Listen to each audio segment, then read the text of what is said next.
JoJo Siwa.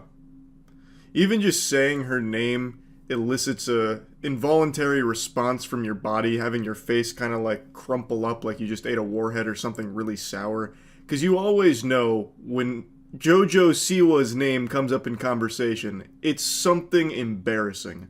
Now, I will say, on my short list of idols, she does make it into the top 5 because I think she is truly the best dog shit dancer this species has ever produced. And I am a big enthusiast of bad dancing, so her classic Karma's a Bitch seizure, as well as her guilty pleasure stinky treasure dance routine here. This whole one is a masterpiece because there's not a single move here that looks good. Especially this finale, this is by far my favorite part, where it's kind of like some kind of monster walk. That's like a walk cycle a rubber hose cartoon would use when a villain shows up to the scene. But the point is, I love bad dancing, and no one does it worse than she does. Many of you know, I'm actually somewhat of a pioneer myself, the creator of the classic Where's My Hug At? And I've actually been in the lab cooking some new stuff. I don't have a name for this yet, but it kind of combines the Habbo Hotel dance animation with a little bit of like robotic Roomba maneuvers, so you can do like little circles with it. But I'm already getting lost in the sauce. I'm not here to talk about JoJo Siwa's dancing, I'm here to talk about her scamming. You can now pay $900 for the VIP package to be an unpaid roadie for JoJo Siwa. If that sounds familiar, it's because Gene Simmons just announced this exact same deal for $12,500. I made a video on that like 2 weeks ago. So JoJo Siwa really just took a page out of Gene fucking Simmons' playbook here. It's almost one-to-one. She copied Gene Simmons' homework. So here's what you get for the VIP package. The Dream Guest experience. You get 1 general admin ticket. You can watch the show from any designated audience area of your choice. You get an exclusive invitation to JoJo's live show setup before Q&A and sound check with JoJo. You get to help her put together the show with song selection input, which I'm just going to call fucking barnacles on because there's no way she's going to let any goober who pays $900 for this get to have any say in what she performs. Like, this is definitely already pre-selected shit. An exclusive autograph of JoJo memorabilia worn during the show, so you'll get to wear her sweaty clothes that she performed in. Yeehaw. Access to her pre-show sound check and a Q&A. A pre-show meet and greet and a photo opportunity in front of the VIP backdrop, so that way everyone will know you wasted $900 so they can shoot spitballs at you and make fun of you. VIP exclusive merch, a commemorative VIP laminate and lanyard, early entry into the building with priority access, pre-show merch and shopping opportunity, a VIP host. So you're not just working for free, unpaid labor, you are paying to have the privilege of working for free for JoJo as a roadie. It's a beautiful scam, it really is, and I actually think there will be people that make this purchase. I just have a strong hunch that there actually will be some pitiful souls out there spending $900 to get fucking shit-stained breeches that JoJo wore during the show and setting up the show for her for free. But maybe I'm just being a Scrooge. Let's hear it from JoJo herself as she tries to sell us on this dream VIP package experience, because maybe there's more to it than meets the eye. I mean, there's so much to tease. I am really excited because I wanted to create a show that wasn't just a concert, right? I have all these songs that I love to sing, but I was like, I want to do something more. I want to create, a party environment. I want to create something that feels very, immersive, interactive, intimate. And so I really did that with this show. And so, you're going to get the concert that you want to see, right? But then... How innovative. Making a concert into a big party. AKA... what concerts kind of already are in the first place. This is a bunch of mumbo-jumbo here. This is gobbledygook. Like, you're just describing a concert. I just went to a Deftones concert. That shit was a great big party. It was a lot of fun. I don't exactly know what she's going to do to make it more of a party. I guess maybe she'll toss a beach ball around that everyone can start hitting, and maybe she'll, like, plant kegs and beer pong tables and flip cup around there. Like, I have no idea what she's doing to make it more of a party. I couldn't tell you, but I can tell you she so desperately wants to be unique, and it is so cringe how hard she tries to stand out with like weird fashion choices, like really off the wall stuff. She does it on purpose, leaning into it full well knowing people make fun of her for it. But it's just, to me, kind of sad how hard she wants to be viewed as, like, really quirky and zany for the things that she wears when she performs and stuff. So, like, in here, she's got, like the football pads on. I don't even really know what that is. It looks like the armor the Saiyans wore, like, when Nappa and Vegeta came down and met Goku for the first time. But, like, if it was set in the My Little Pony universe instead of Dragon Ball. There's going to be a DJ set run by me. There's going to be an interactive game with the audience where they have a chance to win a sick prize. It's going to be beyond sick. It's going to be dope. I have no doubt that prize is going to go ballistic. It'll be like a fucking half-eaten Subway sandwich that she had for lunch that she'll toss into the crowd if you complete her, like, trivia game or whatever she's going to play with the audience. And I read that there is a chance for fans to get close and personal with you. There is. What can you tell us? There's one, and this is the, like, most exclusive VIP, where you actually are going to get to come during while we're, like, loading in the show, and you're going to get to kind of, like, help us set it up and make sure things are right and test out, you know, the drum with me or the DJ booth with me. You're going to kind of... You're describing a job, JoJo. This is labor. You're supposed to be paid for these things, not pay for the privilege of doing them for you for free.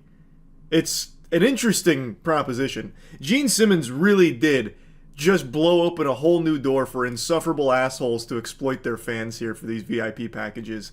I don't know if this was common before Gene Simmons, but I'm pretty confident JoJo saw that from Gene and said, I want to do that. Like, I feel like that's where this spawned from. That's just a hunch, though. Get that. Then we're doing another one where you just get an exclusive backstage tour. We're doing this fun thing where you get a little bit of show memorabilia. So there's different things that are used within the show that we will replace every night. And so we will give that to those top tier, we're calling them dream guests on my show. Like dream guests on my podcast, but dream guests at my show. The title makes sense. These are dream guests. These are the most brainwashed drones you could find that will actually pay you tons of money to work for you for nothing in return. I guess, other than, of course, maybe like some grease-stained clothes that were worn during the performance. That's enough, I guess. But, yeah, hearing her describe it, I'm still not sold on the value. Still don't think that's worth 900 clams to go work for free for the JoJo Siwa tour. Now, I got a little curious. She is coming to Tampa, and I was tempted to buy the $900 package just to see what that's like. I wouldn't pay $12,500 to move around Gene Simmons' oxygen tank and get fucking coffee for him while he berates me and demands that I change his diaper. But I would consider paying $900 to help set up JoJo Siwa's song selection and fucking, I don't know, the sound check and bring in all the equipment or whatever else was described there. Like, that would almost be worth it as a joke, but I don't think I'll actually do it. It just seems like the joke immediately loses its luster when I show up there and just get put to work. Like, I paid for this package, now I'm working fucking 6 hours or 8 hours, however long it is to set this up. And then all I get to do is listen to music I don't like. She doesn't have a single song that I could even, like, wiggle my finger to. And I get cursed with some kind of special grade cursed item that she wore during the performance. Like, it just... the idea of it is silly, like, paying to do that as a joke. But actually doing it, I would be so ashamed. But I just wanted to mention, I looked it up, she is coming to Tampa, and I thought about it for a second. So yeah, I think this is a terrible VIP package. I don't think it's a good idea, I'll be honest with you. That's really about it. So yeah. One of my favorite new lolcows, the gadoosh god Wes Watson, has just had a crazy development in his lore as he continues to spiral. He has become an impressive clown. Now, I made a video a little over a month ago kind of bringing you all up to speed on the story, the anime arc of Wes Watson. The sensitive Sigma Watson does your standard guru scamming tactics where he sells these garbage classes and courses on how to be a multi-millionaire who gets more ass than a toilet seat, and he sells this invaluable knowledge for thousands upon thousands of dollars, preying upon gullible, desperate men who look at videos of Wes Watson's fake lifestyle and rented mansion with stars in their eyes, thinking they're only one Zoom meeting away from achieving that for themselves, so they toss their wallet at the computer screen, hoping to latch on to Wes Watson's juiced-out bosom to suckle a bit of success from it, and he drains their piggy bank and they say thank you for it. They get nothing in return, but Wes Watson gets very rich off of his little pay piggies. That's the whole scam. We all know how it works. But what makes Wes Watson so special is that he's not afraid to show his sensitive side. He is constantly arguing with Redditors and people on Instagram, so he directly messages pretty much everyone who makes fun of him, and it's what makes him such an entertaining clown. So the video I made talking about gadooshing, well, that came from him, because he was talking about how Redditors were gadooshing him. It's just so entertaining listening to him bitch and moan and rant and spiral into lunacy, but he did recently find himself in a serious situation, which is what we're here to talk about today. He has some charges filed against him, if you can believe that. He already spent 10 years in the slammer before, where he'd brag about how flexible his asshole was, hooping his paperwork, and Wes, it's looking like you might need to start getting back on those Kegels. You might need to start working out that sphincter again, because these charges are serious. It's always the people you least expect, huh? Where's the police report? Are there charges being pressed, right? Well, I have it all, and I'm gonna show it to you, and I'm gonna go over it with you. This is an open case. I'm working on the full footage, censoring it in a way so I don't get in legal trouble, and I'm gonna put it out on here, and then later, when I can actually release the whole thing, I'm gonna put it on X uncensored. When I'm allowed to. Last time I was goofing on Whiny Watson, I also briefly mentioned John Bravo. John Bravo has a channel that has done extremely good coverage on Wes Watson's embarrassing descent into madness. And John Bravo has a great video here where he is going over the footage to the best of his ability, as well as the police report from Wes Watson and his group of lobotomites assault on someone that actually took up Wes Watson's common challenge of fighting him. So, let me go ahead and tell you how we got here, the context. About a week ago, maybe a little over a week ago, there was footage, as well as Wes Watson's testimonials about this, that someone had confronted him at the gym. A 7-foot monster is what he was referred to as, and Wes Watson beat his ass. And there was like some stills that floated around, but no one had like the full picture, and some people were calling it fake. Well, John Bravo did some digging, and he got all of the footage, which he is saying he's going to release the full uncensored version once he's able to make sure that he's not going to get in trouble for it, and also has the police report, which he goes over in this video, which we will also go over as well. The first thing I want you guys to see, I have to obviously black out the person's name, the police report number. See where it says disposition pending? That means the case is open, all right? And the other thing I'm going to tell you ahead of time is I'm going to go to the bottom and read you one part that I'm going to go back to the start, okay? Because I know a lot of people are impatient. They want to watch 3 seconds and leave, okay? When the victim was asked if he wanted to press charges, the victim stated yes. And he was jumped by multiple people and was not just a 1-versus-1 battle. Now, the gist of it is, the reason the 7-foot monster was there in the first place is because he went there to actually take up Wes Watson on his challenge. Wes Watson has been wishing for hair for many, many moons now, but the only wish that's actually being granted is someone actually taking him up on this. So the 7-foot monster shows up, and Wes Watson doesn't actually fight him one-on-one.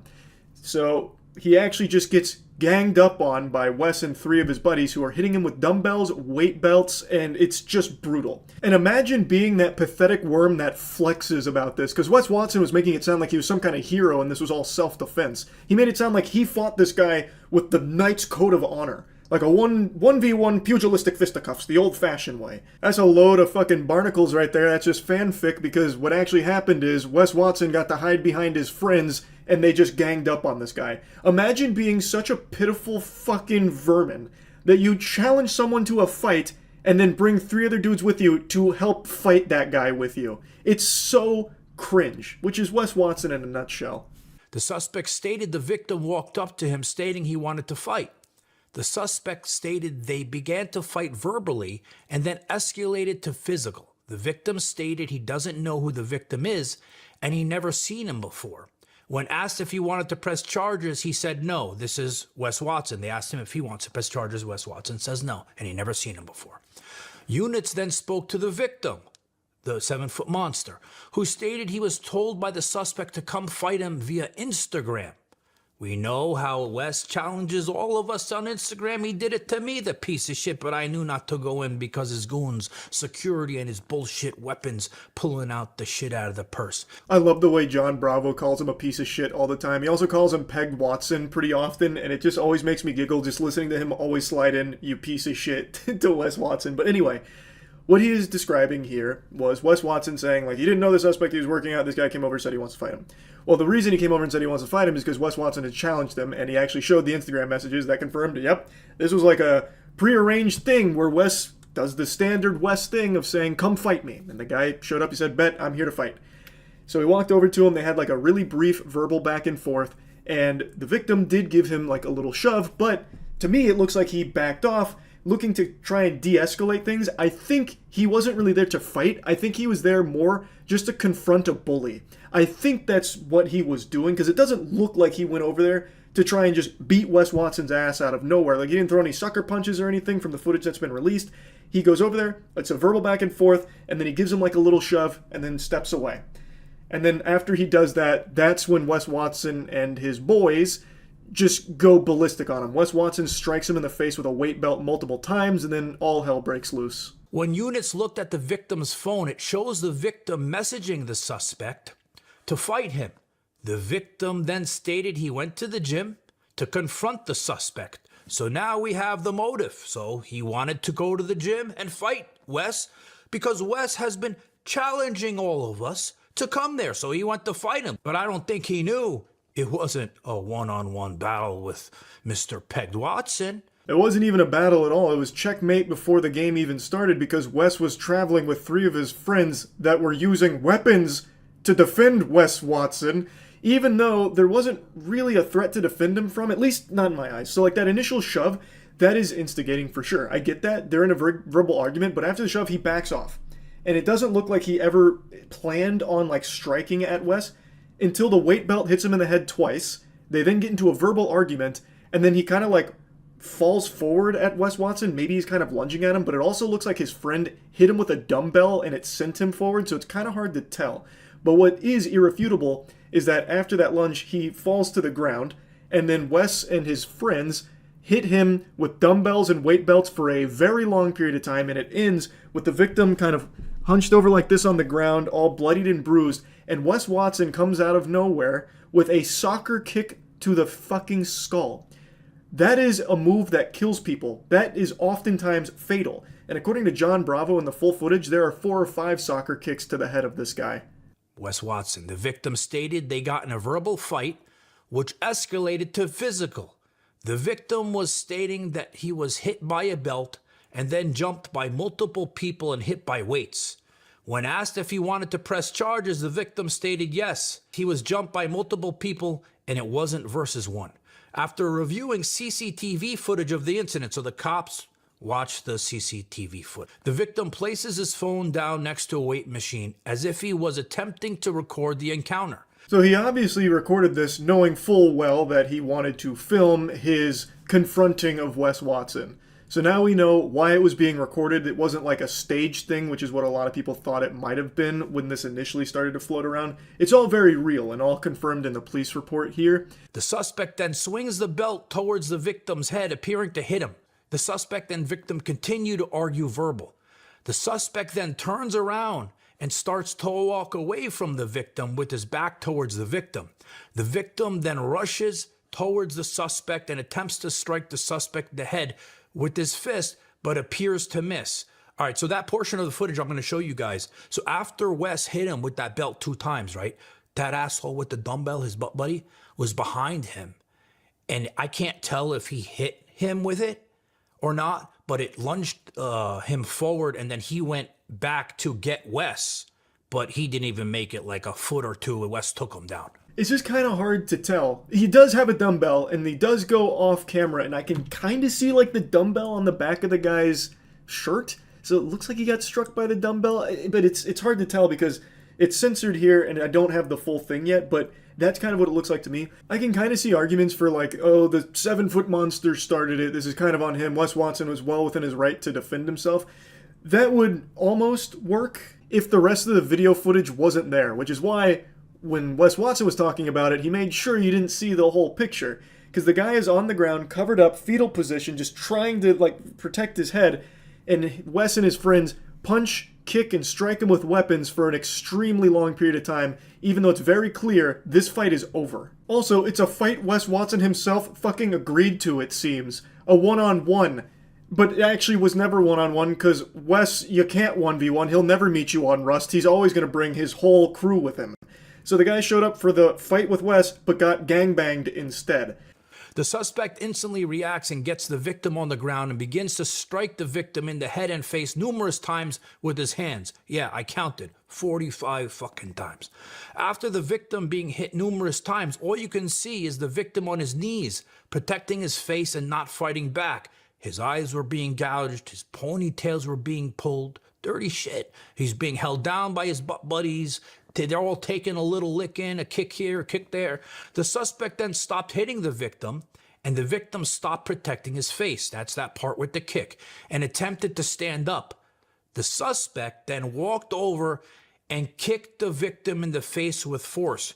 That's that soccer kick. But prior to that soccer kick, there was 4 soccer kicks, 3 or 4 hard ones to his face. No exaggeration, that kind of kick kills people. Straight up. That has put people in the dirt thousands of times over. And this fight is clearly done. There's no more threat to Wes or his group of goofballs. There's no threat there at all. It's done. And Wes Watson comes back like a post-credit scene to deliver one more soccer kick to this man's skull, which literally could have just killed him. But I've still seen people just try and say that everything that happened here is justifiable as self-defense for Wes Watson because the guy came up to him and started it. But I just don't fully agree with that because I feel like the fight is over when 4 people are collectively beating a man with weapons on the ground. Like, I think the fight's done. There's not really a threat to defend yourself from. Also, you were the one that agreed to a 1v1 fight and then it wasn't 1v1. And also, the guy never actually even struck Wes. There's that brief moment where he kind of like lunges at him, but that's also possible he was falling after getting hit by that dumbbell. It's hard to tell. But no matter how hard you try and justify it, there's no amount of mental gymnastics that could possibly justify that final kick from Wes. Because again, he crawls away on his fucking hands and knees. This is clearly over. Wes Watson's fucking friends have even left at this point, but he still comes back around like a jump scare to deliver that soccer kick, which could have just been fatal. So there's just no way anyone, not even Saul fucking Goodman, could make a convincing argument that that still falls under self-defense. Even Wes Watson's own friends have left. And he has crawled away on his hands and knees, not even looking at you. You come back to attack him. While he was already done, and they didn't say it in here. I'm going to show it to you guys in the footage. The victim stated at the hospital that he wants to press charges. When he was first put on the ground and stated he was telling the suspect to stop. Victim had the left side of his face very swollen lips, and was bleeding from the nose and mouth. Charges are being pressed. The case is open. I have the body cam footage coming. I have the full fight footage coming. John Bravo goes on to explain why he's releasing all of this to the public, explaining that he believes that it's a good service to allow people to form their own opinions on something like this. And I think he's absolutely right. Though I don't know how anyone could form the opinion that Wes Watson was in the right here. Again, if the whole footage didn't exist, you could maybe say that there was self-defense at play. Wes Watson feared for his life after someone accepted his challenge of fighting him one-on-one, thus they had to gangbang the guy. Okay, maybe you could stretch for something there, but I think having the rest of the footage, at least for me, has 100% solidified Wes Watson as a big bitch. He issues these challenges. Someone finally accepted it, and then Wes Watson has his 3 friends help him beat that guy's ass. And that guy never even struck Wes, at least not in any of the footage that's been released. There's that one tiny shove, and then he kind of lunges at Wes Watson, but doesn't land any punches or anything at all, immediately covers up because 4 people are now attacking him. and 4 people immediately get ready to attack him the second that he tells Wes Watson that he's up to actually take that fight. So yeah, what a piece of shit. Big old piece of shit. Classic Wes Watson. That's really about it. So yeah. Wendy Williams is a talk show host that I've disliked for over a decade. Her show is the kind of show you'd watch a 30-second clip of and immediately ask yourself, who the fuck is watching this and how does she have an audience? Wendy Williams is addicted to 2 things, cocaine and being an insufferable asshole. She has this incredible ability to take anything in the news and give you the worst possible opinion on it. It's a fucking scientific anomaly how she's able to do this. She can't even accidentally say something respectful. Like when Jennifer Lawrence's nudes were hacked and leaked on the internet, she insulted Jennifer Lawrence for it, you know, the classic victim blaming thing of, well, if you didn't want your nudes to be hacked, you shouldn't have taken them. I've seen them 1,000 times. Clap if you've seen Jennifer Lawrence's nudes. Is super scummy, disrespectful shit. We should all be thankful though that Wendy Williams' nudes haven't leaked, because that would have everyone canceling their internet subscriptions ASAP. But the worst part isn't just how terrible she is as a person and the awful things she's done.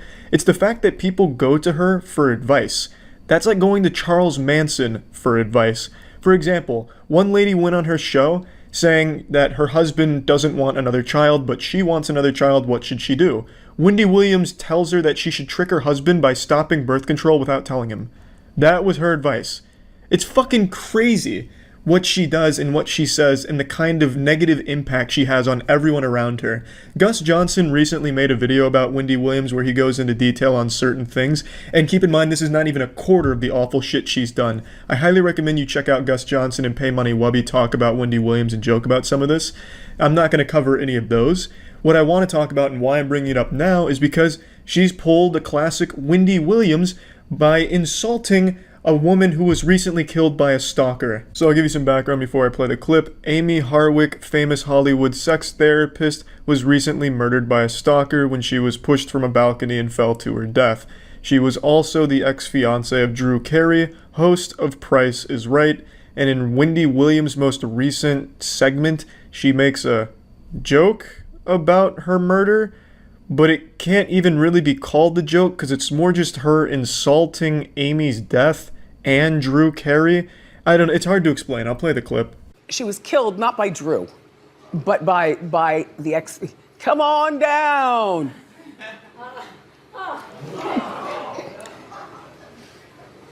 Why are you putting allegedly? This story's everywhere. All right, lawyer lady, she threw allegedly in there. A real gut buster there, Wendy. Yahoo! What a side splitter. The audience reaction really says it all. Utter silence and groans of disappointment. But then the audience is so fucking stupid they go right back to applauding once she talks about allegedly being thrown in there. I don't know. The audience at Wendy Williams shows are just as bad as she is. They're so fucking stupid. I can't stand the audience. These people clap for cheating. They clap when Wendy Williams insults Terry Crews for coming forward about sexual assault. I mean, the audience sucks just as much as Wendy Williams does.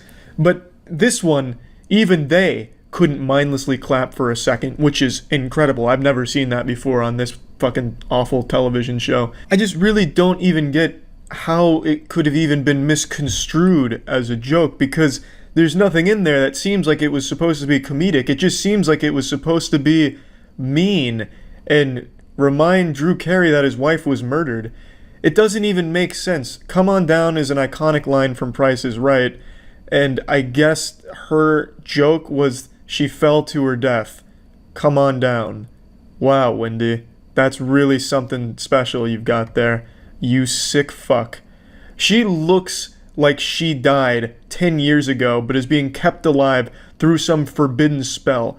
Her eyes seem lifeless. They're fucking blasted wide open every second she's on TV. Her nose looks caved in like a goddamn skeleton.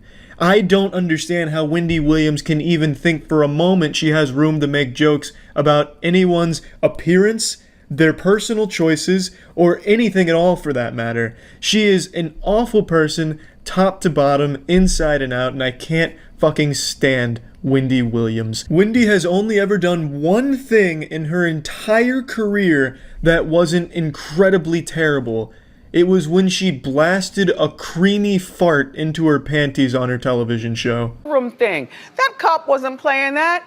I mean, You're lucky you only got battery. This is the only good thing you've ever done in your entire existence, Wendy, and it was by total accident, which I guess is poetic. You can't even purposely do something almost remotely positive. Your asshole stepped in and did something nice for your shitty career. It's incredible, though. She is actually the first talk show host I'm aware of that has soiled their panties on stage, just caked in a wet mess. So I guess there's history to be made there for you, Wendy. This is your legacy. You're the first talk show host to shit themselves on TV. And that really should be your legacy. That's about all the good you've ever done, and likely ever will do, because you don't have even the most basic amount of empathy or decency. You're a terrible person and a terrible talk show host that is an awful influence on everyone that comes in contact with you. That's about it. See ya. There's always been one thing that I've believed to be true, and so far no one's been able to prove otherwise. It's that people that gloat about how kind they are the biggest assholes. I think it takes a very conceited douchebag to brag about how nice they are. And you know exactly what kind of people I'm talking about, the ones that can't shut the fuck up about every single good deed they do, no matter how trivial. Oh, well, actually, I'm a better person than you because, in fact, on my way to work today, I saw a lizard on the side of the road, and I pulled over my car, and I started petting the lizard, gentle pets, and fed it some grapes to help ease its anxiety. And I put the lizard in my car, drove to work, and I gave it a loving household in my cubicle. No. I'm no saint, I just happen to be one of the nicest people you'll ever meet. You know, those kind of people that just make everything good they do seem so fake and disingenuous where it just seems like it's points on a scorecard to them and things to use in a conversation to make themselves feel superior to others. I just think that shit sucks, and there's no better example of this than Ellen DeGeneres. Ellen DeGeneres' whole career and brand image is centered around the idea that she is a kind person. And I've never believed that. I've seen plenty of clips where she's just a passive-aggressive asshole to her guest, and in fact just outright mean to a lot of guests she's had on in the past. For example, Mariah Carey forcing her to admit that she's pregnant on her show by coercing her to drink champagne on her show so she can't hide the pregnancy. Is that people are saying that that you're pregnant? There's rumors. Don't discuss that. All right. Well, you don't have to. No, answer. that's okay. No, honestly, you how don't do have to I- how answer do me. I- Let's just toast with champagne and decide. But they've been saying that. You want to taste it? I can't believe you did this to me, Ellen. What? No. Are you trying I'm to not just- going to ask you if you're pregnant This or not. is I'm peer just going to say pressure. no. Let's toast to you not being pregnant. If you're not pregnant, then Oh we should. my goodness. You're pregnant. You're pregnant. You I are didn't say pregnant. Mariah Carey had a miscarriage 3 weeks after this, and as you can see, Ellen DeGeneres' full kindness on display here by forcing her to tell everyone that she's pregnant through this little science experiment she set up here. This fucking little saw trap to try and get her to finally, once and for all, spill it and let everyone know that she's pregnant, even though it's none of Ellen DeGeneres' fucking business. But Ellen DeGeneres, being the narcissist she is, has to know everything and has to feel like she's the most superior person in the room. Why am I talking about Ellen DeGeneres? Well, I've never liked Ellen DeGeneres, not just because she's an asshole, but I think her show sucks. And over the last month or so, the internet's been ass blasted with Ellen DeGeneres truth bombs about what it's like to work with Ellen and what it's like to even be near her. She treats everyone around her terribly, according to most people that have ever even encountered her by accident. Shit, from some of the things I read, if a kid with a broken arm found Ellen DeGeneres at a donut shop and asked for an autograph on the cash, she'd probably slap him and spit in their face. She just seems like a really terrible person to associate with, according to everyone that has had the misfortune of associating with her. And her workplace environment has been called toxic by everyone that's fucking worked there. And apparently it's filled with racism as well, according to a lot of the reports. So things aren't looking too great for Ellen DeGeneres' be kind image, when she seems to be one of the most not kind people in the space. I think talk shows suck. I've already talked about Wendy Williams' show and everything I dislike about that, and I thought it was only fair to talk about Ellen's show because it's just as bad, if not worse, because she parades around like she's some gift from God to bring salvation to this planet through her kind, generous acts. Which seems pretty far from the truth, and she's being investigated for these workplace environment claims as well as like other bullying things that are coming to light with all this. Keep in mind these are all just claims, but they're from current and former employees, and if she really is so incredibly kind, I can't imagine why everyone would have a coordinated effort to attack her and the environment. So they probably do have some weight, but again, it's not proven. It's not like the people that have worked on the Ellen DeGeneres set would go in there and it looks like some shit out of a horror movie where there's fucking bodies hanging from meat hooks and shit, mangled corpses everywhere because it's that evil. But it does seem like an absolutely terrible place to work with actual bad shit going on. But again, they are just claims at the moment. Even if all those claims turn out to be completely false, I still wouldn't like Ellen. I don't like her show. She'll publicly shame people in her audience. She's very rude a lot of times. And I don't get a smile on my face in the few times that I've tried watching the show. She's like a pioneer, though. I will give her that. She basically invented shitty TikTok dancing comedy before TikTok existed. Half of Ellen's shtick that I can see, besides the fake being kind garbage, is that she does goofy dances, baby! And that's like supposed to be a big root of the ha-has in her show, which I'm just not really too big of a fan of. But all in all, it just seems like a terrible place to work according to employees and a terrible thing to be on according to guests. For example, a YouTuber named Nikki Tutorials went on Ellen's show, was very excited to go on the show, and then she went on another show later and insinuated she kind of fucking hated the Ellen show. She wasn't overly happy about the experience. And that kind of coincides with what a lot of the other guests have said as well from what I've read so far. But yeah, anyway, just wanted to talk about all this because I talked about Wendy Williams and it only made sense to talk about Ellen DeGeneres' show as well. So that's about it. If they do end up firing Ellen DeGeneres from her position on the show, I'm more than willing to step in and take up the mantle. We can totally rebrand that shit. I have a fucking whole closet full of unimaginable amounts of sex toys. We could bring celebrities on. We could slap each other with rubber vaginas. It could be a good old hoot and a holler, a real good time. So if you're watching Warner Brothers, at least consider it. That's about it. See ya. I'm not ashamed to admit it. I have been glued to everything involving Will Smith over the last couple weeks since his slap at the Oscars. That slap was like a second Big Bang, but instead of creating a universe, it created a window for everyone to look into an absolutely awful toxic marriage. And not only that, it's like open Pandora's box, but the only thing in that box was cuckoldry and sadness. Will Smith has been catching L's like Pokemon. Every single day is Christmas, but the only gift Santa brings us is more embarrassing stories about Will Smith or his marriage. One that still lives rent-free in my head is the time Will Smith, in an interview, said that he used to vomit after orgasming as a psychosomatic response. What a banger of an interview. So Will, how's your marriage? Yeah, I come and puke. Takes his mic off and walks away. Amazing. There's Will Smith with the puking, coming, and shitting statement. Thank you. Now, this was pre-slap. This was not the post-slap era. We're now living in a post-slap society, PS. So this is 1 PS. And since that slap, more and more stories have been coming out about how awful his marriage is with his wife. Like whether it's his wife saying she never wanted to marry him in the first place, which again, I don't know why you'd ever fucking say that. That's just such a mean thing to say, and especially make a public statement about it. Or his wife just absolutely steamrolling his ass, just dump trucking him about the slap, saying that she doesn't really support it and wasn't really happy about the slap. Like, she's just absolutely taking Will and cooking his ass. It is sad to see. It is just fucking painful at this point. Now, recently this video came out where Jada Pinkett Smith, his wife, was filming him without his permission. You can just see how defeated and uncomfortable this guy looks. This was from 2019, so this was again pre-slap, BS, before slap era. But it is still just such a sad look at an awful, awful relationship. You know Esther Perel is coming to the table. She's going to be at the red table. Would you say she has been instrumental in you and I redefining our relationship? I would say don't just start filming me without asking me. Oh my goodness. If you could film me. Esther, come help us again, please.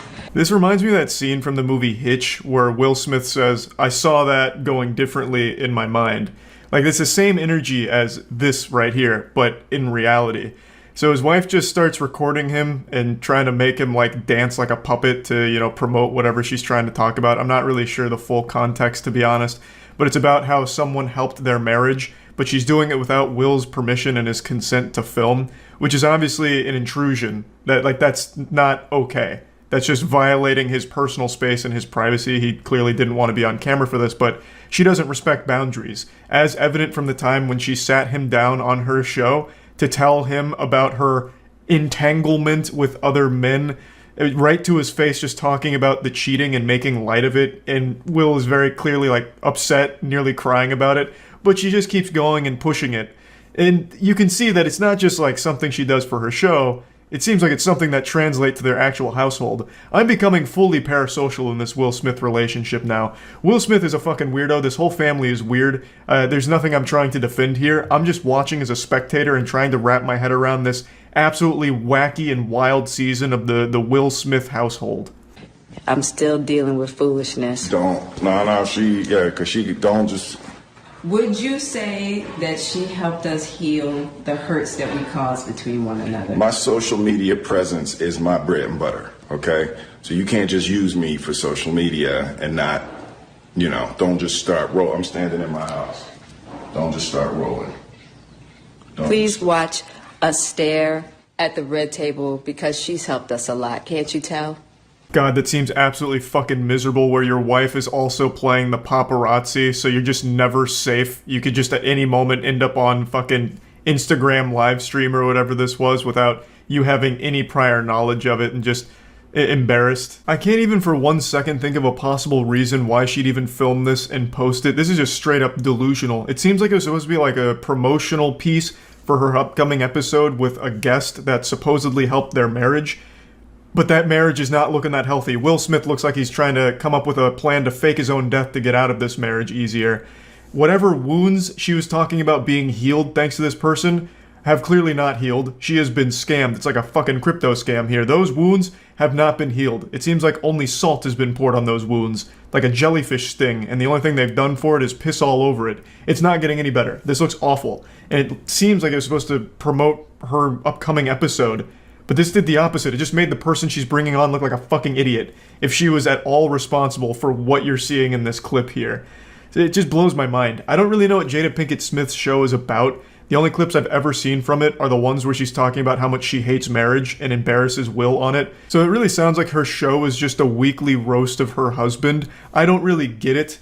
But damn, every single day a new story comes out that just makes Will look fucking awful. It's just more and more awful stories surface or videos surface that showcase an absolutely brutally dysfunctional marriage and household. So yeah, I've been really keeping up with it. I can't help it at this point. I'm so invested. That slap has just been like a gateway drug, and now I'm fully addicted here. Will Smith has been banned from the Oscars for like 10 years now. I don't really know what's going on with Chris Rock. He's probably still laughing about the whole situation. But I mean, overall, that whole Oscar slap thing has just been the gift that keeps on giving if you care about celebrity drama and gossip. What a wild and wacky ride. And I'm sure even more information about Will Smith or his wife is going to come out tomorrow. Like, at this rate, it's probably going to be a new story every day because it does not seem to be slowing down. But anyway, I just wanted to talk about it a little bit. That's about it. So yeah. I have some fantastic news for all of you today. A heartwarming story, so wholesome, this kind of spirit could make the Grinch's heart grow 3 sizes. Today, it was made clear to a lot of people that I was right all along. They're finding out what I've known since the beginning of time, that James Corden is an unentertaining asshole, whom is an absolute detriment to everything he's in. His presence makes the media that he infests worse. He is the worst part of the movies he is in. He is this miasma of unentertainment, the antithesis of fun. And today, he has been banned from a New York restaurant because he is a massive dickhead as well. Now, as you know, I've been preaching this like the gospel for years now. He's perhaps my least favorite celebrity, and I hold a personal grudge against him because he once took down a video I made tier listing his most embarrassing moments throughout his career. The video remained on my channel for about 15 minutes before it was manually taken down by his team, and I hold him personally accountable for that sin. Now, I've never met James Corden, and I've only ever heard rumors that he's insufferable to be around and pretty mean in general. I remember there was a comedy team that played a prank on him that made him like late for work, and he came across really bad there. There's also been a lot of stories from people that have either worked for him or met him where they said he was a real asshole.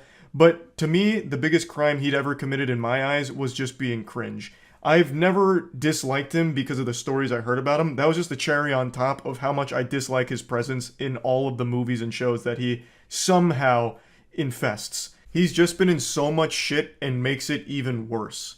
So let's go over the situation here today. James Corden's just one of those people where whenever I read something like revealing more about him being an asshole, I can't help but like almost celebrate a little bit, like wiggle my finger. You know, maybe I even stand up and hit a little boogie with it. Oh, what's that, the SpongeBob? Huh? Oh, James Corden's being an asshole? Oh, you don't say. Weird. It's almost like I knew it from the get-go. Whoa, now hit him with the jerk. Now, before showing the manager reports here, I need to make it known that this has been a confirmed true story. This isn't just pulled out of someone's ass. James Corden has apologized for his actions here, and the owner of the restaurant has accepted the apology and says that he's rescinding the ban on him and he's welcome to come back. I think he should have stuck to his guns, because now the only reason he's apologizing is because of public pressure, because this became such a huge story, it went viral. It's not that James Corden is actually apologetic. He just knows that it's a PR disaster, so he's trying to save face. So here's the full statement from the owner of the restaurant. Their name is Keith McNall, and they said this about James Corden. James Corden is a hugely gifted comedian. I'm going to stop you right there, Keith. We're not even a full sentence deep, and I've just got to make a quick correction here. He's not gifted, nor would he be considered a comedian by most people. He is like the most plain, boring person you could think of, like a default character in PC. But regardless, he continues, a hugely gifted comedian, but a tiny cretin of a man, and the most abusive customer to my Balthazar servers since the restaurant opened 25 years ago. I don't often 86 a customer, but today I 86'd Corden. It did not make me laugh. That statement does make me laugh, though. That's just so blunt, calling him a cretin and then 86ing him, saying it didn't make him laugh. Here's two examples of the funny man's treatment of my staff. Keith is coming in here with the claws. He's fuming, and rightfully so. I've said this a million times, I'll say it a million more, I'll scream it from the mountaintops. Anyone who is rude to anyone in the customer service industry, waitresses, waiters, cashiers, whatever, anyone who is a dick to them, a fucking douchebag to them, is a completely worthless piece of shit. Plain and simple. It takes a special kind of evil to mistreat someone in the service industry like that. I also haven't heard the term 86th since SpongeBob with 86 those patties, crabs. So that was kind of a cool throwback there. So let's look at manager report number 1. In June, James Corden was here on table 61. Although this is diabolical, it happens very occasionally in all restaurants. After eating his main course, Corden showed the hair to Balthazar's manager, G, who was very apologetic. Corden was extremely nasty to G and said, "Get us another round of drinks this second, and also take care of all our drinks so far. This way, I write any nasty reviews in Yelp or anything like that." So this sounds like a pretty big blow up over something pretty minor. Yeah, it's yucky finding a hair in your food. It happens. Most people just suck it up and move on. But I also don't think there's any shame in being like, hey, I found this hair in here, just was hoping I could maybe place another order or get this replaced. I don't think there's anything necessarily wrong with that. Just being respectful about it because, you know, accidents happen. It's something that just unfortunately happens from time to time. I'm a legitimate hypochondriac, and even I, when I find a hair in my food, pick it out and still finish it. But I do understand why someone wouldn't. I don't think there's anything necessarily wrong to be like, hey, can I, maybe just place another order? I think that's fine. There's no reason to call the manager over, yell at them, and then demand another round of drinks and threaten to leave a nasty review, right? Like, I think that's blowing it way out of proportion. Now let's move on to the second manager report. James Corden was at Balthazar with his wife on October 9th for brunch. He asked for a table outside. Brunch maitre d' Allie Walters took the party to table 301. Mr. Corden's wife ordered an egg yolk omelet with Gruyere cheese and salad. A few minutes after they received the food, James called the server MK and told her there was a little bit of egg white mixed with the egg yolk. MK informed the floor manager G. The kitchen remade the dish, but unfortunately sent it with home fries instead of salad. That's when James Corden began yelling like crazy to the server, "You can't do your job. You can't do your job. Maybe I should go into the kitchen and cook the omelet myself." MK was very apologetic and brought G over to the table. He returned the dish, and after that, everything was fine. He gave them promo champagne glasses to smooth things out. G said that Corden was pleasant to him but nasty to the server. MK was very shaken, but professional that she is, continued to finish her shift. So this one I think is a little bit more indicative of the real personality of James Corden. If something is slightly not up to his standards, he loses his temper about it. I think that's very par for the course from all the stories I've read about him, from workers as well as people that have met him, as well as that brief segment where you can see him kind of blowing up in the comedy sketch at his expense. He just seems like the kind of person that is very entitled and feels like they're superior to just normal people around him. So in that entitlement, he fucking blows up at them. Oh, I'll go back there and cook it then. You guys can't do your jobs. Disgusting. I spit on you fucking plebeians. This is disgraceful. You sent me a dish with house fries instead of a salad? Are you trying to kill me? This is poison. And the fact that he shamelessly has done this twice now, and this one apparently in front of his wife, blows my mind.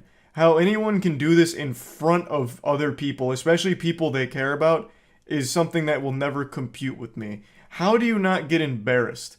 No, this isn't like a tough guy thing. This doesn't make you look alpha. This doesn't make you look like a strong man. This makes you look like a little bitch. You look like an absolute douchebag, weak little man.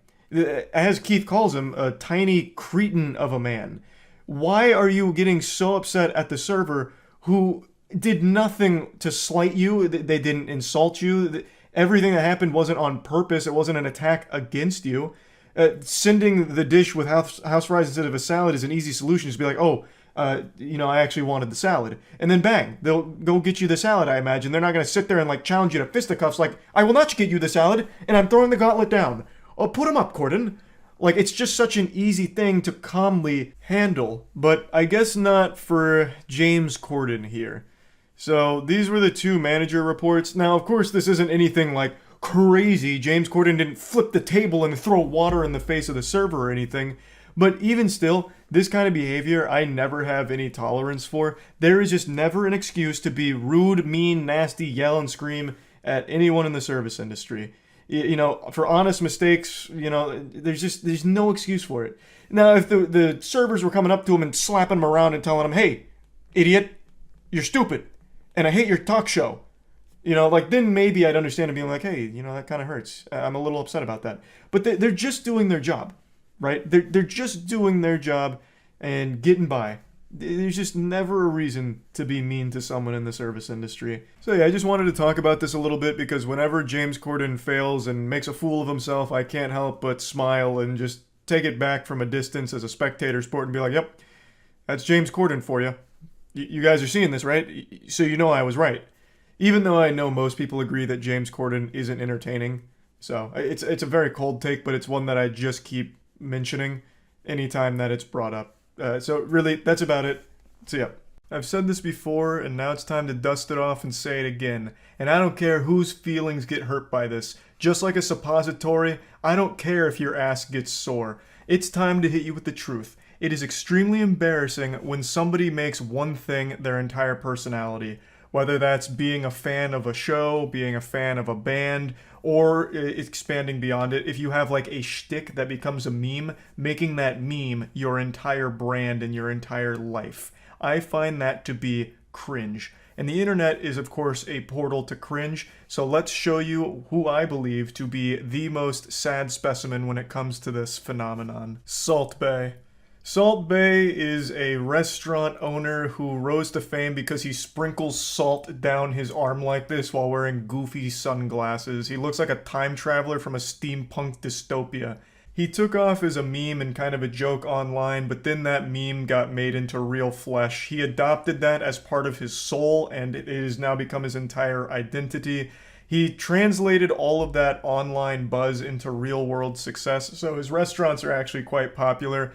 And they're known for extremely overpriced food. Most notably this abomination. This is a steak wrapped in edible gold, and I think it looks truly awful. That shit looks like a poorly wrapped Christmas present, but what's even worse here is Salt Bae himself, the Santa Claus of meat. He comes to the table when you order something like this and puts on a little song and dance. So he cuts up the gold steak, and then he hits it with his signature anime finishing move where he sprinkles the salt down his arm, and then he grabs a piece of the steak on a knife and then dangles it over any woman at the table's face. He just like dangles the meat over there like he's at like a petting zoo or something, and then the women are expected to like lift up and then bite the meat off of his knife. It's pretty embarrassing to watch. Like, I can only imagine going there and seeing your girlfriend do that. You'd be like, damn, this is expensive and I feel like I'm getting cucked, even though everyone's clothes are still on. It's just, I think it's goofy, very silly, but overall, it's harmless cringe. But as is so often the case with these memers turned celebrities, he flew too close to the sun. I think this shtick was never entertaining. I never really saw the comedy stylings of sprinkling salt down his arm to be gut-busting or anything. But it's not like it bothered me either that he got popular from it. But he became way too pretentious with it, and to the point where he felt entitled to be on the field during the World Cup when Argentina won. So he went onto the field after Argentina won the World Cup, and he tried to make the entire trophy ceremony and everything about him.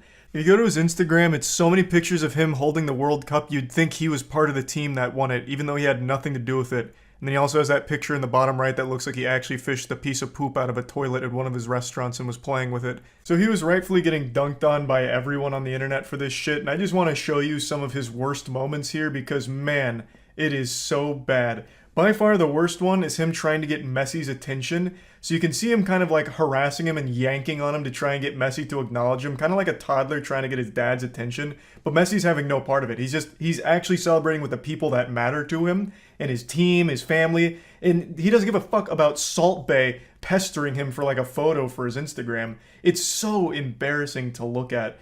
Now, apparently, Salt Bae and Messi have met before. He wasn't like a complete stranger, but Messi just ate at one of his restaurants and Salt Bae fed him a piece of food.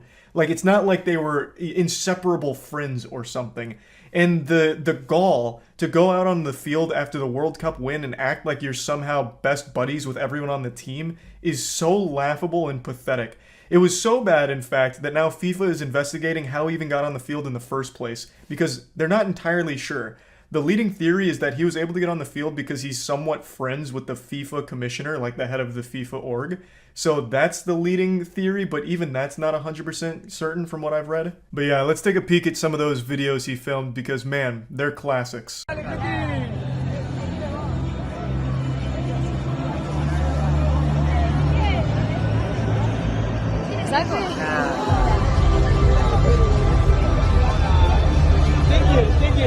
Just like taking a trophy from a baby. So Salt Bae continues to like yank on the trophy until finally the player just relinquishes control to it, and Salt Bae hoists it up as if he's somehow responsible for it. He also shakes his finger no to the baby, letting him know that it's his turn, it's his trophy, he fucking deserved it. He put nutrients in that team's body one time fucking 4 years ago. So he's just as much a part of the crew as anyone else there. He has every right to this trophy. The delusion is remarkable. It should almost be studied. And of course you can't go for a single video without hitting him with that salt sprinkle. Because man, that's so good. It's so iconic even, man. You can't get enough of that one.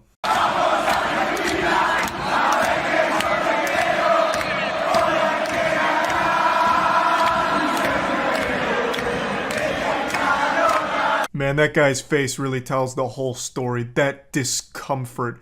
Faking a smile, but his eyes are just beyond annoyed. Wondering who is this guy and why is he squeezing on my hand and trying to grab the trophy from me? This one's a real quick one, hitting him with a wow and then spanking the trophy, giving it a little slap on the keister there. And you can see yet another player very uncomfortable with Salt Bae's presence. He's just this like miasma of uncomfortableness. He swoops in like this absolute plague of awkwardness. He shouldn't be there, and everyone knows it, and he is there, ruining the moment. It's so fucking weird. Oh, here's a great one for the scrapbook. Yeah, biting on his medal there. I'm sure he really liked that. A guy that he is not friends with, doesn't even really know, coming out of nowhere for a photo op, and then surprising biting on the medal. Though I guess in Salt Bae's defense, the medal does look a bit like a waffle, so maybe he got a little confused. Maybe he was hungry. There were a couple more sightings of Salt Bae out there making a fool out of himself, but I think these are by far the worst, so there's no reason to keep dunking your head in here into the cringe. I just wanted to make it very clear that this is some absolute clown behavior. I never think it's a good idea to try and make one thing your entire identity. Whether it's a meme, whether it's you just being a fan of something, I always think that that's always just going to be a path to cringe. Just imagine getting a huge ego because you sprinkle salt down your arm on overpriced steak. This isn't the only case of this happening though, by the way, and I've talked about one other before that I'll briefly mention here since it's related. You might remember during E3 a couple of years ago when Keanu Reeves made a surprise appearance, there was that "you're breathtaking" moment that, captured the world and tugged on everyone's heartstrings. Well, the audience member who shouted out, "No, you're breathtaking," which became a huge, online deal, the guy who shouted that tried to make an entire career just off of that one line, that one moment, trying to capture that lightning in a bottle over and over again. He became a YouTuber and streamer who tagged everything with hashtag "you're breathtaking" or hashtag breathtaking and called himself the breathtaking guy. I think. I can't quite be certain if he called himself the breathtaking guy. I don't really remember exactly what he gave himself, but I do remember everything he did. He did it with the "you're breathtaking" as the forefront. That was his whole brand and that was his whole online identity, and tried to make a career out of it. It didn't really work. It kind of worked in the beginning because it was still like a wholesome moment and it didn't seem like he was trying to clout chase off of just that one thing. But then it lasted for over a year. Like, I still kept up with him like a year later to see if he was still doing it, if he'd finally like graduated from that and started to maybe pivot into a different kind of shtick or even no shtick at all and just being a streamer or a YouTuber. But he never did in the entire time I was checking in on him. It was always going by the "you're breathtaking" moment to try and make that his thing. And it didn't pan out super well.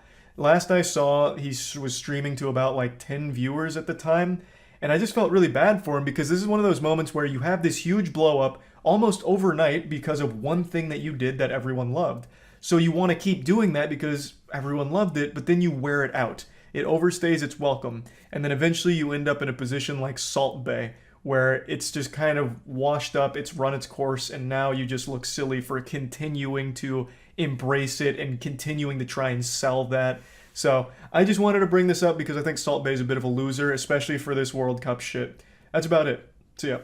Growing up, I never understood the hype or obsession over celebrity couples, like a power couple where fans just celebrate that they're in love or whatever and they're fainting anytime they see a picture of them holding hands. Just like a growth spurt, I just never got it. Why would you care so much about two strangers' relationship? I always wrote it off as just being part of this super fan culture that I just didn't understand. I know in the modern day it's very rare for people to just casually enjoy something. If you like something, you have to fucking love it. You have to live, breathe, and sleep that thing that you like. We've seen it a lot over the years with K-pop, where K-pop stans will obsess and go wild over even the smallest things, like if their favorite singer posts a picture of them eating a hot dog online. They'll cross-reference that photo with all known databases, go to a cutting-edge laboratory using the latest forensics analysis tools in order to figure out where the photo was taken, where the hot dog was purchased, so they can go there in the real world and try and fish through the trash can looking for the wrapper that they threw away so they can frame it on their wall. It's just this level of investment in strangers that I've never really understood. Until now. As a 29-year-old man, I've had my eureka, come to Jesus moment. I get it. Because I have become very invested and fascinated with a celebrity relationship, Will Smith and Jada Pinkett Smith. It's this never-ending disaster, this tragic play that keeps getting new acts added to it that I could have never predicted. It all started last year with the infamous slap where Will Smith slapped the devil out of Chris Rock on stage after Chris Rock made a joke about his wife Jada. And that signature anime finishing move with the slap actually pumped the brakes on his entire career. There were a lot of projects that he was involved with that dropped him, or just a lot of other projects that didn't want to touch him after this. So his whole career came to a screeching halt, all from the old 5 fingers to the face moment. And since then, there's been more and more information that's come out about their relationship that just makes it baffling. And so weird. Like, even prior to the slap, we had those uncomfortable moments where Jada invited Will Smith onto her show, where she just openly admitted to cheating on him and, like, having an entanglement with a much younger man, right to Will's face as he looks on in agony and sadness. And it spawned a lot of memes where Will Smith was, you know, done up to look like Pain from Naruto and all of that. Because, I mean, it's rough. Like, it's really rough to just watch her giggle and laugh about cheating on Will, who seems very much still in love with her. And they always kept up this act that, you know, they're strong together, they're still together, this and that. And now, today, Jada has revealed that her and Will have actually been separated since 2016. She has a book coming out pretty soon, and there was a little special filmed with Jada where she states that they've actually not been together in 7 years now. Because I said, is this true? Right. Was that in 2016, you and Will decided that you were going to live completely separate lives. Yes. It was not a divorce on paper, Right. but it was a divorce. Hey, can someone let Will Smith know that? I'm pretty sure this is the first time he's hearing it. You're telling me you guys actually split up in 2016? So he just sunk his career like the Titanic over his ex-wife? But then if that's the case, why would he say, keep your wife's name out of your mouth? Right? Like, that's just not adding up. I feel like she's just making this shit up. For the last year, I've paid attention to this relationship, and it feels like every opportunity she has to hurt Will publicly, she pounces on with a smile on her face. It's like, it's diabolical. Like, she reveals some very embarrassing things about their relationship publicly. She openly talks about how she preferred her previous relationship to Will, though she doesn't use that language. It makes it very clear with some of the things she's posted that she was happier before Will. At least that's the impression myself and many others get with a lot of the things that she posts about. It's just brutal. It's like being married to your biggest Twitter hater. Like someone who's just leaving the most deep-cut comments that actually hurt you on Twitter. It's like being in a relationship with them for 20 years. At least that's how it comes across. She does not seem to respect or even like Will at all. She is always running the bus over him any chance she gets. This is a bombshell. Claiming that she's actually, or they've actually been split since 2016, that doesn't even make sense. Now, apparently, she's claiming that it was a private decision they reached together, but in order to keep up public appearances, because they weren't ready to reveal it, they kept pretending like they were still married. But that just doesn't track. That doesn't make sense, because if that was the case, why would Will publicly slap the fuck out of Chris Rock and ruin his career over this if he didn't think you guys were still married? That wouldn't make sense. So why do that? Like, what was the reason? I think just not being ready yet. Still trying to figure out between the two of us Yeah. how to be in partnership, right? And in regards to how do we present that to people, you know? And we hadn't figured that out. It's not quantum science we're talking about here. You just say that you're not together anymore. You would have saved both yourself and Will so much shame during the entire entanglement scandal if you had just said, hey, we actually separated 7 years ago. There is nothing to gain by keeping up a facade that you are still married and, you know, in love together when you're not, especially when you're fucking other dudes, right?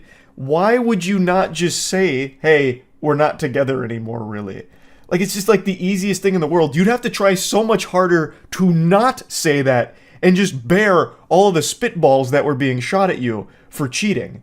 If you weren't actually cheating, then it should have been so much easier to just be like, hey, whoa, guys, look, we wanted to keep things private, but, you know, now things have hit the public sector, thanks to me talking about this on my talk show, and it's probably about time that we state we haven't been together for 7 years.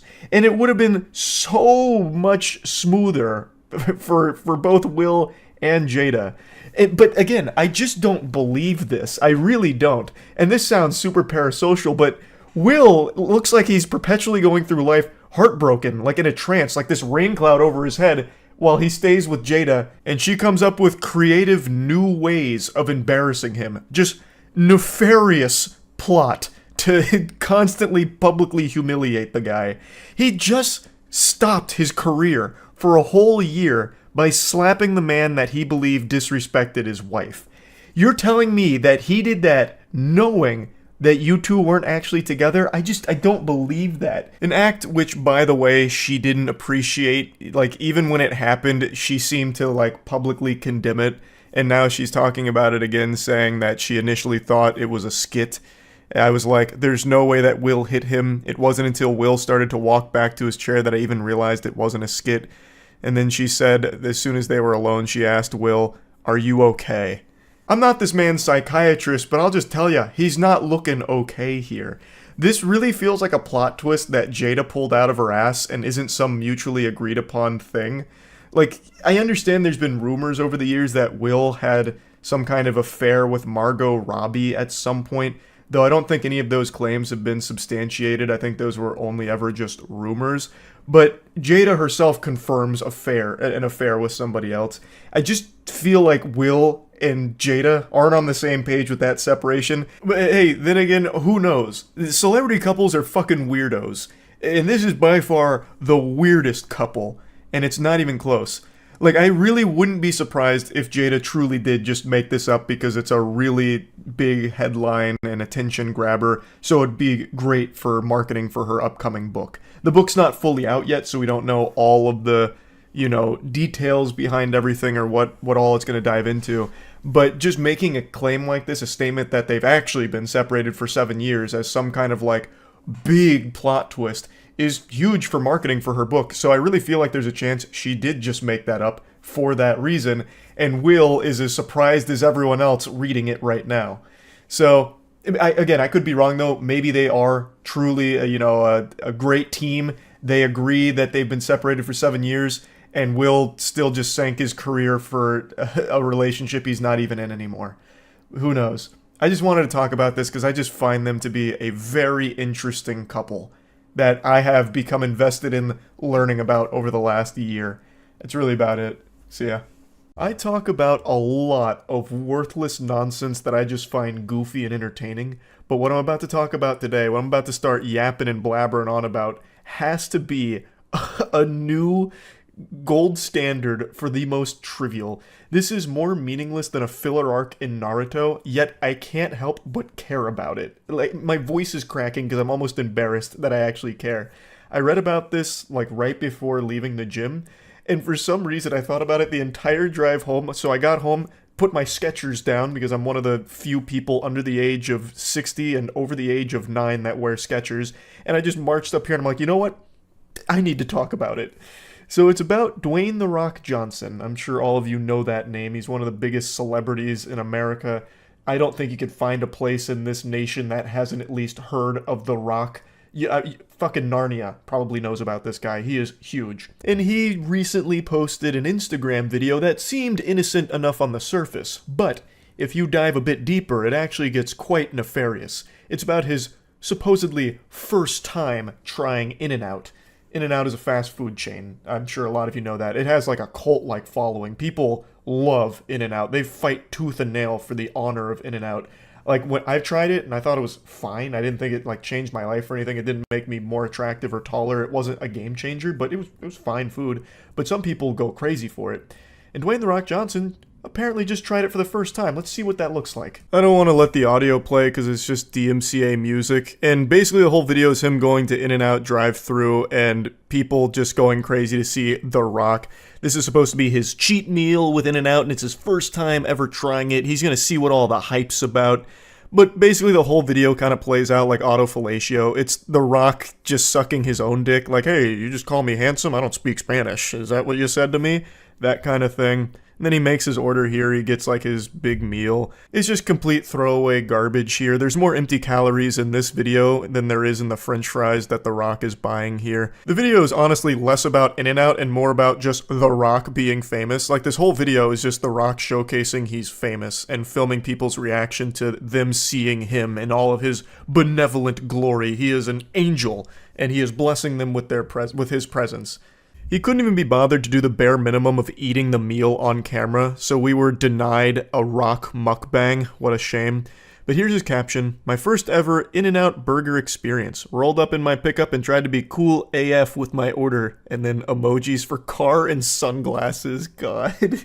But I didn't know the lingo. Didn't know who to pay, where to pay. I didn't know shit. What do you mean you didn't know the lingo? You just place an order. I don't know why he's pretending. You know, it's not like this is complicated jargon. But I'm a quick study.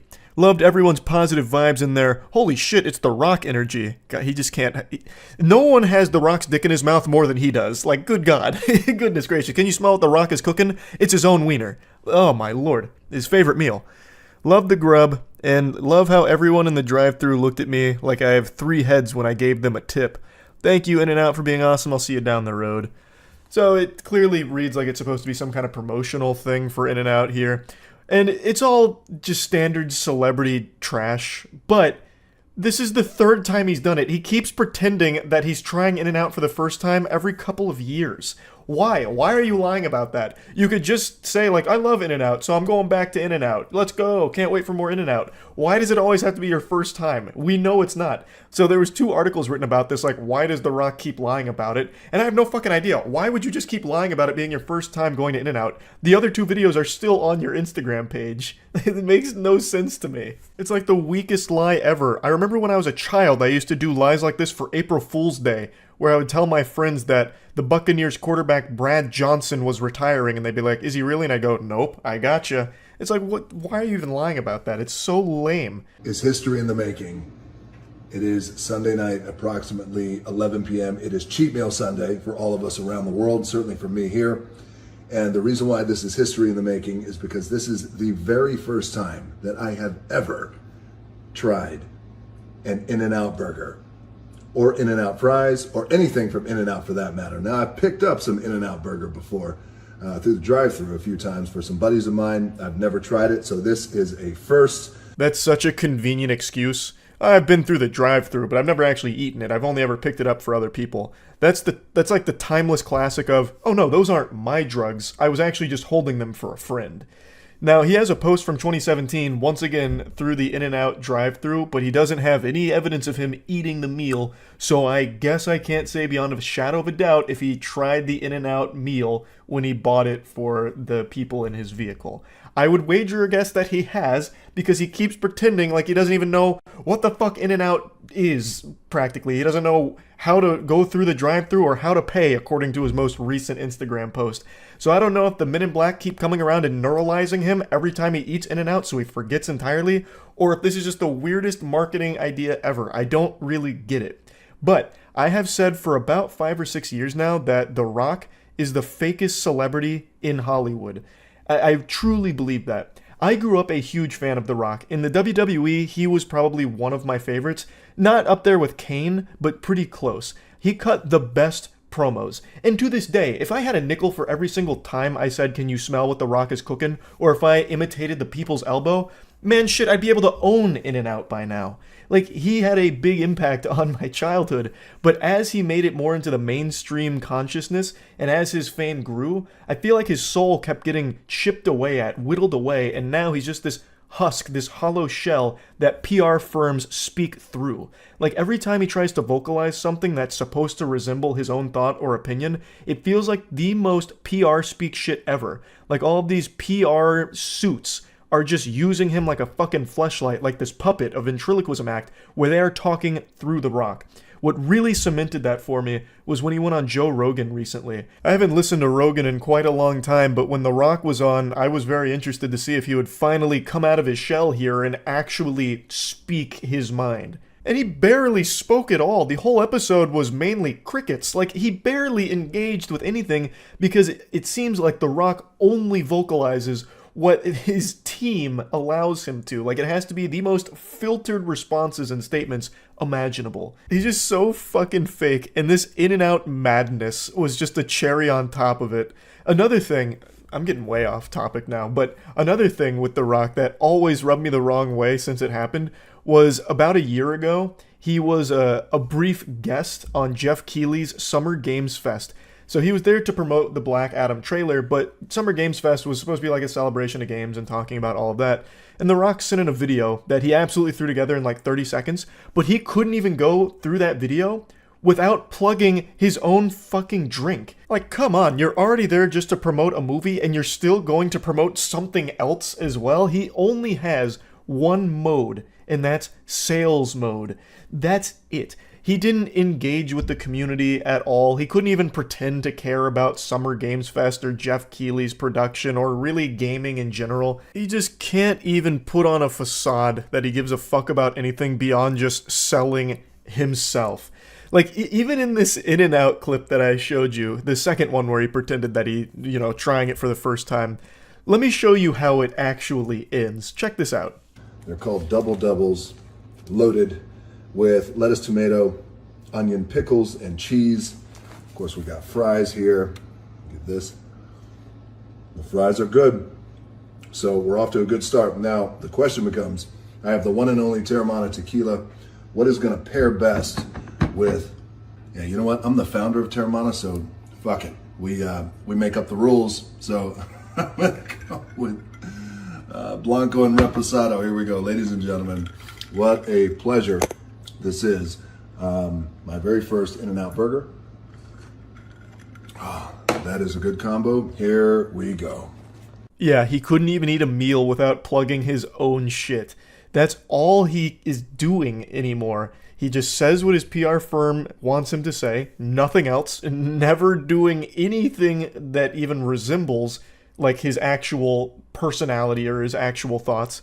And then he is just constantly selling his own products and selling himself. That's it.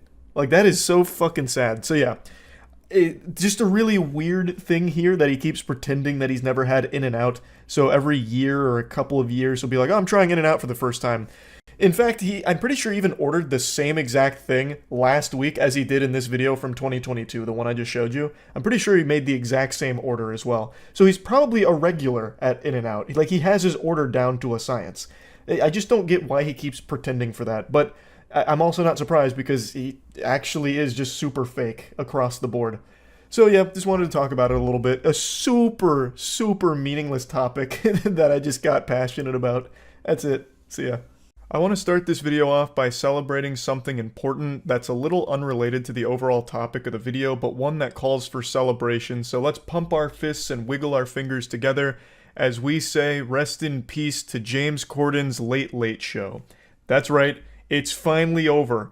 We've survived the bubonic plague of bad television. James Corden's show is off the air officially, and I also love that now we have like some classified documents finally releasing that confirms what we all knew, that nobody fucking watched James Corden's show. It was a colossal flop. It was losing $20 million a year apparently before they finally decided to take it behind the barn and put it down for good, just execute it. There is nobody in the world that likes James Corden. I've said it for years now. He's like one of the only unifying things our planet has to offer. We all have our differences, but somewhere embedded deep in our DNA is this common ground of disliking James Corden. And for some reason, his show has existed for so fucking long now. It was always a mystery, and I thought maybe I was just boofing crazy pills and like he had huge fans, but clearly not. They were losing so much money on him, and now they finally decided to stop the bleeding. It's just such a breath of fresh air. Already the world looks more colorful and less gray now that the Late Late Show is dead and buried, just put 6 feet under in its coffin. No more carpool karaoke. I feel like the possibility for our species are limitless now. It's like in Gurren Lagann when humanity goes from living underground fucking cave-dwelling troglodytes to breaching into the surface world, and then they start evolving at a rapid rate. I feel like that's where we're at right now because carpool karaoke is no longer keeping us buried. You know, that was the single thing preventing us from reaching a Type 2 spacefaring civilization. It's so nice. Now let's get to the actual topic of today's video. Enough celebrating the end of the Late Late Show. I'm sure many of you have heard about this massive writers' strike that's going on right now, where the Writers Guild of America is protesting, so they've all stopped their work in the industry at the moment. There's a lot of reasons for it, but really the primary takeaways are they're not being fairly compensated for their work when it comes to streaming services. So right now they're paid a single fixed residual that aren't tied to viewer numbers and no additional payments that come through when the show shuffles between different streaming services. An example they give is one of the writers for Jane the Virgin is only receiving 1 to 2 cents for their residual checks, which is far from the norm or acceptable. And that's because streaming content has blown up recently, and for the industry itself, it's still pretty new. So they're not really getting the compensation that they should be, especially when compared to other aspects of the entertainment industry like normal movies or normal TV shows. So streaming is still in that weird gray area where they're getting face fucked when it comes to their compensation, and now they're protesting, looking for more appropriate compensation and fairer pay for it, which I think is totally reasonable. None of these shows happen without the writers. I understand the A-list actors and celebrities are always going to put asses into seats and make swamp-ass thrones as people are glued to it for these characters, but those characters are written by these writers, and without them, they'd be fucking flat and worthless. The effect of writers on the actual medium is severely overlooked by just normal viewers, I feel. I've seen real brain rot takes on this from Twitter about how the writers aren't even important to the shows to begin with, which is mind-boggling that we've reached a point where there's a lot of viewers that are unable to wrap their head around the entire show they watch is constructed by these writers. Without them, it doesn't exist, it doesn't happen, and it doesn't work. So it's super weird that people are trying to belittle their role in the industry and downplay their importance, even going as far as to call this whole strike a bunch of mumbo-jumbo, hocus-pocus nonsense and that they're entitled. It's so fucked up. Like, for some reason now people are taking up arms in order to protect billionaires in their right to exploit writers like this. I think it's fucking stupid. Like, again, the writers make the shows happen. It's not like your favorite actors that are in these shows go in there and fucking improv every single one of their lines. That's just not how it works. So yeah, I do agree that the writers deserve better pay, especially because streaming has blown up so much, and yet the pay for writers hasn't grown with it. This sector has exploded, yet for some reason the writers have been left behind when it comes to their compensation. So I think the strike is totally within their right to do. I think it's a good thing. And if you don't believe me that it's a good thing, how about I just show you some of the proof that's in the pudding right now?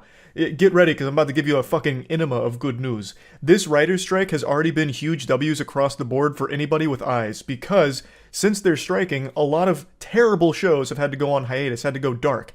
That includes every late night talk show, baby. Every single fucking one of these late night parasites have had to go off air because, of course, they don't write their own material. They're not like real comedians anymore. They don't make fucking jokes on their own. It's all fed to them by these writers. And now that they're striking, they have nothing. Thus, they've had to stop the programs. So no Jimmy Kimmel, no Jimmy Fallon. We're getting everything fucking purged right now and on break, and it feels so good to not have to have YouTube inundated with fucking god-awful late show talk clips. Oh my god, it feels amazing. So there's already a huge W there, already seeing some great stuff from the writer's strike, some good results. But if you want the best possible news from the writer's strike, you know what else is severely affected? Big Mouth. The worst show ever produced by human beings is currently getting hammered because of this writer's strike. It is unable to continue production as of the moment, and we can only pray, have our fingers crossed, that they will just shut down the upcoming season and call it quits. Just put the kibosh on the entire series, because Big Mouth fucking sucks. Just close your eyes and envision this utopia with me. No James Corden Late Show. No Big Mouth. That is a serene existence. That would actually unlock the full potential of our brains. It'd be like taking that pill from Limitless. We would fucking invent teleportation technology the next day. Now, even better news, even if Big Mouth does unfortunately continue, if we're cursed for another season of Big Mouth, it's the final season. So there won't be any after that, which that's great news, but it's bittersweet because we could just not have that season air to begin with. So regardless, though, Big Mouth on the horizon is soon to be finished, kaput, which is fantastic. I also forgot one other big one that's currently going dark. Another stinker. Saturday Night Live! Saturday Night Live is also affected by the writer's strike, so they're unable to currently continue as is. So just a lot of good W's all around here. Now, there is more to the purpose behind the strike. It wasn't all for the compensation. There is another component to this that I think it's worth mentioning here. They're also wanting to regulate AI when it comes to the industry. AI is also exploding and it is evolving at an unbelievably fast rate, which is of course a legitimate concern here. AI is already fucking wild. It is frightening how good it's gotten in such a short period of time, and it's still very primitive. It is still very early on in this technology, so it's only going to get better and more refined. So what the Writers Guild is looking for here is some regulation where the AI can't be trained off of their works. Their works would be protected, so that way the AI can't be building models based around their scripts, can't be like generating scripts of their own based on their work, and also they can't really be using AI to go through and change some of their work or undermine it and shit like that. It's just looking for some level of protection for the writers. It doesn't seem like they're trying to completely outlaw it, make it illegal when it comes to AI in the writing room, or forbid it entirely, because AI can be used as a good tool for writers as well. It's just looking for some level of like regulation or just some openness to discuss how they can utilize AI in different ways there. At least that's how I understand it. I could be wrong, but it doesn't seem like they're just trying to get rid of it entirely from the writing process. So yeah, overall, wishing the best for the writers here with the strike. From what I can tell, it doesn't seem like the powerful suits out there are really responding at all to it in any meaningful capacity at the moment. It seems like the attitude's kind of just rub some fucking dirt in it, get over it kind of thing. But I guess we'll see how that goes when their biggest programs start to feel the effects of the strike, because the WGA is huge. They do a lot of writing. So I guess we'll see how everything plays out, but just want to talk about it a little bit. That's it. See ya.